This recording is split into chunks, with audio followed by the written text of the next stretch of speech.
ما تشتريش اي حاجه فيها فصوص خالص. السلام عليكم، ازيكم عاملين ايه واخباركم ايه؟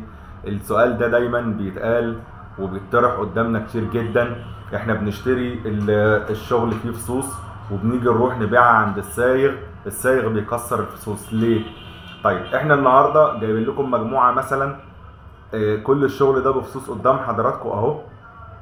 كل الشغل ده فيه فصوص، دي طبعا مجرد عينات بس بنطلعها عشان ايه؟ نعرف نتكلم في الفيديو مع بعض. الفصوص يا جماعه، اي حد هيشتري فصوص لازم يكون عارف البراند اللي هو بيشتريه كويس. ولو مش عارفه البراندات يا ست الكل، بتاخدي الحاجه من السايغ. مع احترامي مهما كان الثقه ما بينك وما بين السايغ، اسالي برضه، اسالي وخدي الحاجه واسالي عليها في محل تاني وتاكدي من موضوع الفصوص ده، لان الموضوع ده مهم جدا جدا.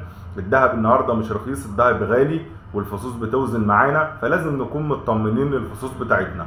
واما بالنسبه للبراندات اللي بترجع، ففي شركات كتير جدا زي شركه لازورد وشركه ايجيبت جولد وفاين جولد وكينج جولد وشركه جولي، شركات كتير جدا وفي شركات كتير محترمه. نقدر نشتري الحاجه من اي سايغ ونرجع نفصلها عند اي حد تاني، او نتاكد من موضوع الفصوص ده، لان الذهب ما بقاش رخيص. وربنا يستر عليكم جميعا، وشكرا لكم.